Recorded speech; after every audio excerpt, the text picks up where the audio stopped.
we all live in a building or a community. We all take the elevator every single day. How many have conversations in the elevator? I love to go in an elevator and have a conversation with my neighbors. I'm not a real estate agent, but I just want to say hi, how are you, who are you? Especially, if they have something in common with me, if they have kids, I'd be like, oh, I have 2 daughters, just have a conversation. So when I put out initially that video about cold calling, because RERA is starting to crack down, supposedly according to an article that came out, on agents and agencies for cold calling, which, by the way, since that article came out, I have not received a single phone call from a real estate agent. I used to receive 5 to 6, like 2 weeks ago. I used to receive about 5 to 6 calls a day, same with my husband. Neither of us have received a single phone call. So it's working, which is good, in my opinion. See, but that's my opinion. Now, all right, one thing that you said, one thing that you said just now is you said you didn't say it's an old school practice, but you were more or less saying that it was something that was done 15, 20 years ago, right? Now, 20 years ago, more or less, I was a real estate agent in the US, in Las Vegas. And I never once cold called, never, not once. And the agency that I first joined when I first got my license never taught the practice of cold calling either. So number one, I didn't really know what it was never taught it. It was just not in my vocabulary. How did you reach people? Now, this was 20 years ago. People barely had websites, barely. The big companies like the Prudentials and the Coldwell Bankers, they had like their corporate websites, but agents, like small agents and agencies, they didn't have websites. However, from my background in technology, I utilize that in my real estate business. Again, technology wasn't used back then. We did like Zillow Trulia was like a very basic website. The whole lead generation from it was barely actually it was just starting when I was leaving to come here to Dubai in 2007. So, but I did utilize the tools that were available in technology, which is part of the reason why I was in the top 1% of sales in Las Vegas the entire time I was an agent there. However, I also use non-technology tools, which everyone can use today. But let's talk high level. How can people get clients? How can people get leads? How can people farm without cold calling? Social and professional networks. We all have some kind of hobby, we all have a skill. You're into technology, you have meetups. You like to play football, you join a football squad. Volleyball, whatever it is, you have some kind of hobby. You are a woman real estate broker, there's women groups. You are a mother, there's mother professional groups. There's a ton of groups depending on how you classify yourself as a person and within your business that you can join, be a part of. You get to know people, they get to know you're a real estate agent, and that's a good way to start your basis of networking. The other one is we all live in a building or a community. Either it's a villa townhouse community or it's a building. We all take the elevator every single day. How many have conversations in the elevator? I love to go in an elevator and have a conversation with my neighbors. I'm not a real estate agent, but I just want to say hi, how are you, who are you? Especially, if they have something in common with me, if they have kids, I'd be like, oh, I have 2 daughters, Just have a conversation. You are an agent. Talk to them, find out, are they renting, are they buying? If they're renting, are they thinking of buying? And you just have casual conversations. It's not there to push or sell or push yourself as a real estate agent. It's just really to get to know your neighborhood, get to know your community. That's how you farm. That's how you farm your community. Another thing that I did was open houses. I mean, open houses in the US, you see them every day. It is such a common tool to gain buyer leads. You're not there to sell the property. The open house is not to sell the property. You're doing the open house in. It's to get the buyer leads. And it's also a great way to meet people in the community. Another way to farm a community, if you want to go into a community that's not yours, that you want people to get to know you, get to know your face, things like that. Now, in the US, one of the things that we were taught as agents is you want to strive for a referral network. You don't want to have to rely on these things that I just talked about for leads. If you are a good agent, and what you want to strive for as a good agent is that all your business, or at least 80% plus of it, comes from referrals of past clients, family, and friends. This is what you strive for in the US. This is like what all the top agents in the US have, 80% more of, plus, more or less, of. So when in my second year, I was able to accomplish this just due to the various tools, networking, community, farming, technology, everything that I use, I was able to get into that 80% plus bracket where all of my leads, all of my business came from past clients, family, friends, social networks, things like that. And it's really important to stay in touch with your client, or even friends, or even your community. Maybe they're not your clients or friends or community, but just to stay in touch with them and let them know that you are here. Let them know that you are a real estate professional. Let them know if they need help because they're struggling with their landlord, because their landlord wants to raise their rent. What are the laws? I can't tell you how many times in my community group, me today, answer questions on a daily basis to the other people in the community who are, most of them are tenants and they're facing like notice of vacates and rising rents, things like that.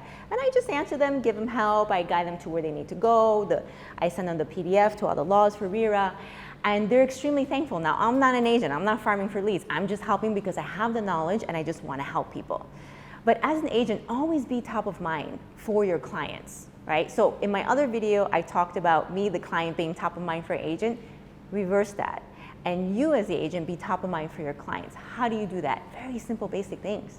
Newsletters, frequent phone calls. So you have warm calling, which is like where companies who service the client before decides to call them a year later to say, oh, a year ago. Well, okay, a lot has happened in a year. It shouldn't be a year distance from the time that you're calling that person. It should be more like quarterly. And then in between these quarterly calls, they should be getting some other kind of update to you that's valuable to them. What are you giving them without wanting anything in return? You're trying to service them, you're trying to help them, you're trying to be that professional in the community that gives them information, data. We have so much data now here in Dubai available to agents. Use it to your advantage. Use it when you're communicating with clients or family or friends or your network. Use it to educate your community about what has recently sold. There's so many different ways that you can use this technology. And there's so much, when it comes to targeting marketing, there's so much detail that you have on your client that you can capture in your CRM that can help you to create this content on a monthly basis. For example, they have kids. Their kids are going from one grade to another, or they're going into secondary, or there's a new school coming into the community that they might be interested in. Doesn't have to necessarily do with real estate, but something that has to do with them, their community, their lifestyle. Your client is an avid golfer. Guess what? There's a deal at Emirates Golf Club this month coming out. Did you know about it? Just to be on their mind has to be the agent, because only the agent knows the client. And this is where it gets impersonal when you shove it off to a marketing person. A PA, a personal assistant, fine, because that personal assistant should know all of your clients as well. But if you start pushing that off to marketing or to someone else in the organization, it's not gonna work. Look, it's part of the job, right? Yeah. And no one said that being a real estate agent is gonna be easy and one day you're gonna walk into the market and say, I'm an agent, and then next month later you're gonna be making all this money. No, it takes a lot of hard work, dedication, long hours, and what you're doing today, all this hard work that you're building today is going to pay off 6 months, a year from now. But there's one very fundamental rule that I believe is the golden rule for real estate agents. And forget about everything that we just talked about. Service your clients well. Go above and beyond. Deliver exactly what they're looking for. Be their guidance, be their counselor on their property journey. Make them feel comfortable in the decision that they're making, and I promise you, you will have a client forever and a referral forever. Nothing beats that. And then the other, let's not forget about social media. How are we talking to people today? How am I talking to people today? It's through social media. As an agent, okay, maybe you don't want your whole feed to be just property, property, property, but just did you know, or this is coming up, or these are new properties on the market, or this just sold, or don't have it just always be marketing and advertising of properties that you're selling or renting, but always have informational things on there that will cause people to follow you. Now, I have spoken to agents. Obviously, I'm constantly speaking to agents. I know a lot of the really good agents here in town, and they get leads and referrals from their social media. An owner sees a property that's just like there that they posted that they just sold. Guess what? That owner contacts them and says, hey, I just saw you sold a property like mine. I want to sell my property. And it just goes on and on. But yes, it takes some work and dedication and time. But you're not going to wake up tomorrow and just be this, millionaire agent. It's not going to happen. And the other thing, the other, not advice, but the other thing that I would say is once you start working in real estate, you're going to find your niche. You're going to find what you are good at. Are you good in high-rise luxury? Are you good in the villa townhouse communities? Are you good in off-plan? Whenever you find what it is that you're good in, stick to it. And don't try to be the jack of all trades. Don't try to be the expert in everything. There's no way you can be a Dubai Marina expert, a JLT expert, a Business Bay expert, and a downtown Bay. No way. You are a Dubai Marina expert. There's a lot of properties in Dubai Marina. You don't need to keep on, as an agent. As an agency, that's different. But as a single agent, know your niche, know what you're good at, and stick to it. And there's, people even take it further. Some people just are experts on a building or two, or expert in a segment in a community. So for example, luxury penthouses in Palm Jumeirah, or the custom villas in Bulgari. They don't do all of Bulgari, they just do one section of it because they're really good, and these are the top producing agents.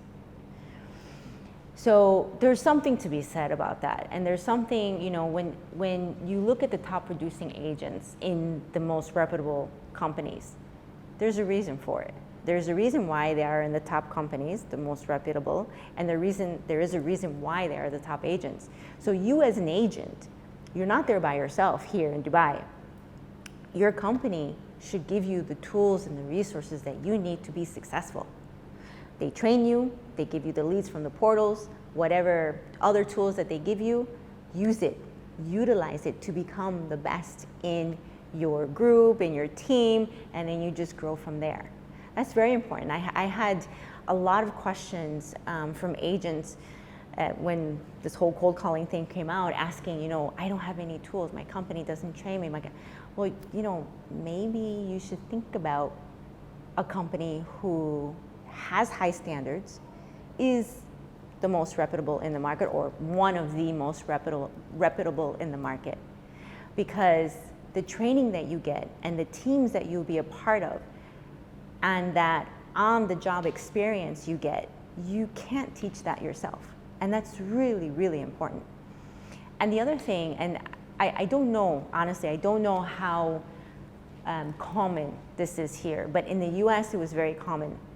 So in the US, when you start off as an agent, you assist a team. Then after you've done a good job, depending on the company you're in, then you become part of the team.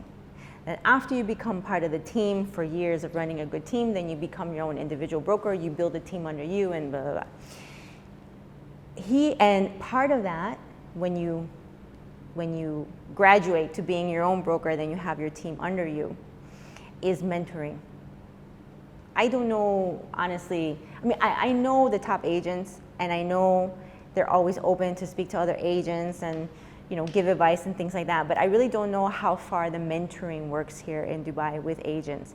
And that's really, really important. I know one agent specifically, he's head of developer for one of the biggest companies here.